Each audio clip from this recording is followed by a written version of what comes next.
प्रधानमंत्री मोदी के आने के बाद, और चुनाव आयोग तो वो बर्बर शैतान बन गया जिसने कई सारी पार्टियों की मान्यता ही खत्म कर दी, सिर्फ वो सुल्तान के इशारे पर। जिस सुल्तान की जब उंगली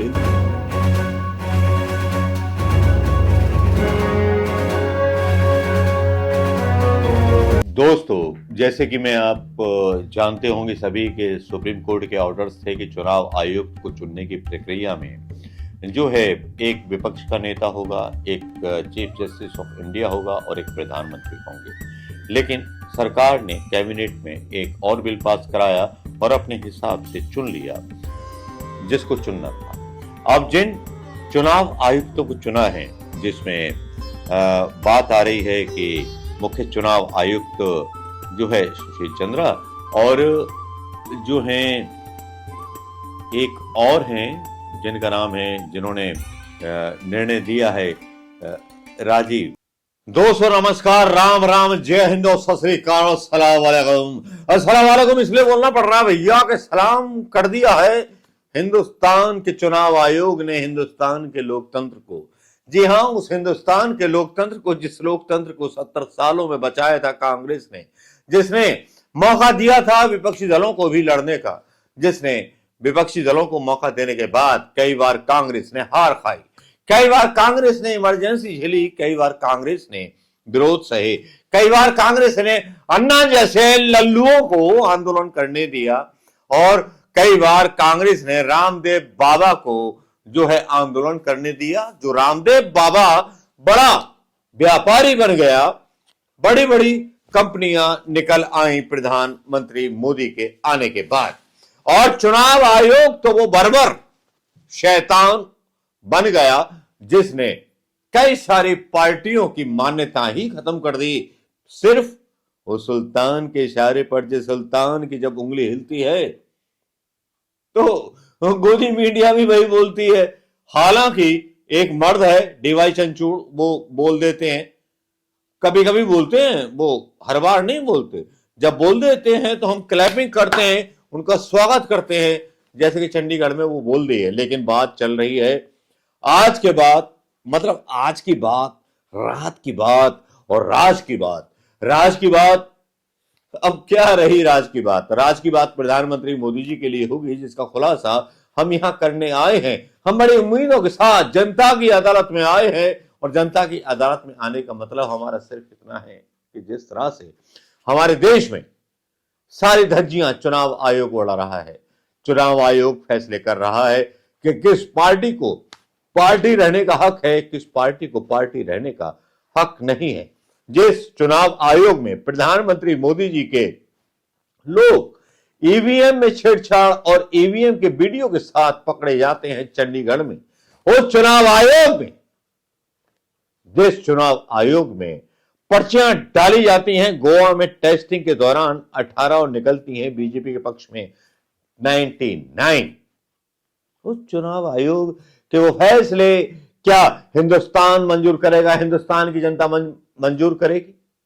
परेशानी यह है कि कुछ गद्दारों का तबका है हिंदुस्तान में। जब तक उनको गद्दार विपक्षी दल नहीं बोलेंगे, हैशटैग गद्दार गोदी मीडिया, हैशटैग गद्दार चुनाव आयोग, हैशटैग, जब तक ये नहीं चलेगा, जब तक कुछ नहीं होने वाला। खबर यह है कि महाराष्ट्र से खबर आ रही है।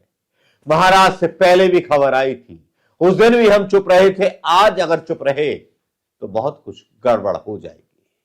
पहली खबर आई थी जब एकनाथ शिंदे का गुट सही शिवसेना का गुट ठहरा दिया गया था चुनाव आयोग के द्वारा। चुनाव आयोग प्रधानमंत्री मोदी जी के हाथ की वो कठपुतली है कि जहां नचाते हैं वहां नाचती है। ए गुड़िया, नाचेगी? हाँ नाच, ये करना है ये कर, ये नहीं करना है वो मत कर। लेकिन प्रधानमंत्री मोदी जी की तो मतलब बात ही कुछ और है। मैनेज करना आता है, सब कुछ करना आता है। तो पहले एकनाथ शिंदे बने और शिवसेना में विभाजन हुआ, और एकनाथ शिंदे को असली शिवसेना की मान्यता दे दी। भाड़ में जाए सुप्रीम कोर्ट, भाड़ में जाए संविधान, भाड़ में जाए कानून। अब ये झटका शरद पवार को भी लगा है। जी हां, अजीत गुट जो उनके भतीजे थे बाजी मार लेंगे भाई का जो ग्रुप है वो असली एनसीपी है। शरद पवार जैसा इन्होंने कभी कांग्रेस के साथ किया था वैसा ही इनके साथ हो गया। भैया जो पुराने पाप किए थे शरद पवार जी आपने कांग्रेस के साथ, वो आपके साथ आपके भतीजे ने कर दिया, सगे खून ने, टूटे दिल के साथ।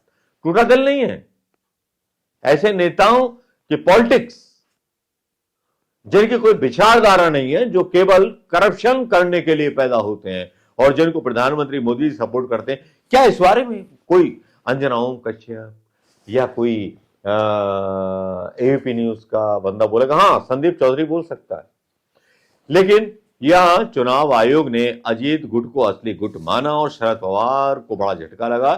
हाइलाइट्स क्या है इस न्यूज की मैं बता देता हूं। राष्ट्रवादी कांग्रेस पार्टी को झगड़े पर चुनाव आयोग ने फैसला सुना दिया।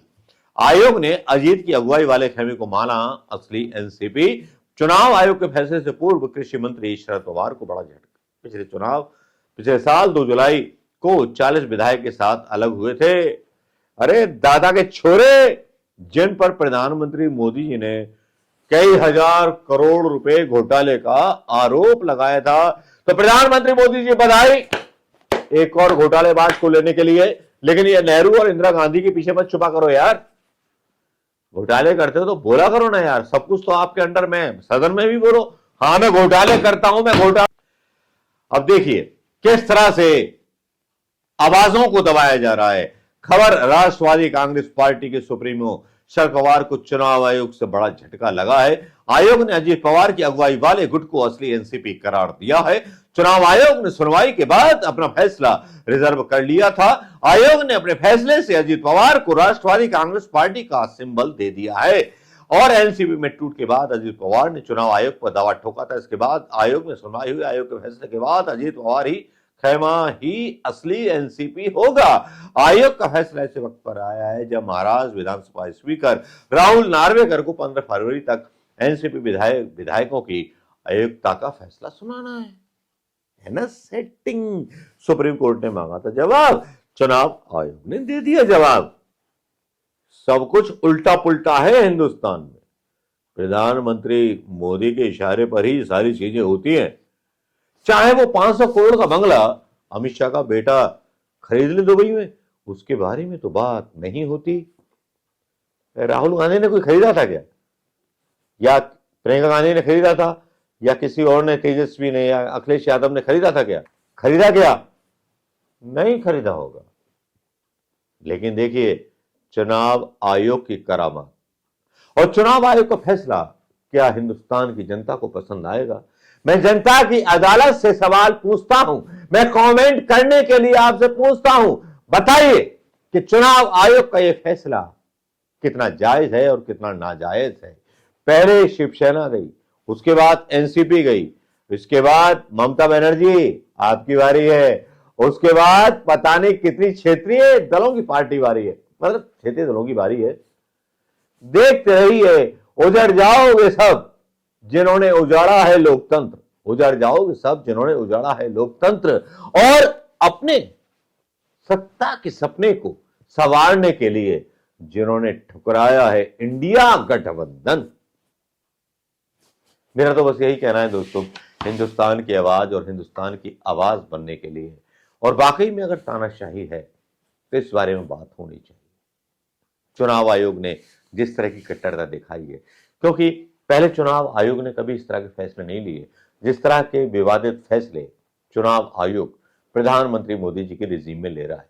तो वो किसी के इशारे पर ले रहा है, क्योंकि चुनाव आयोग में भी प्रधानमंत्री मोदी जी के ही लोग हैं। नमस्कार, जय हिंद।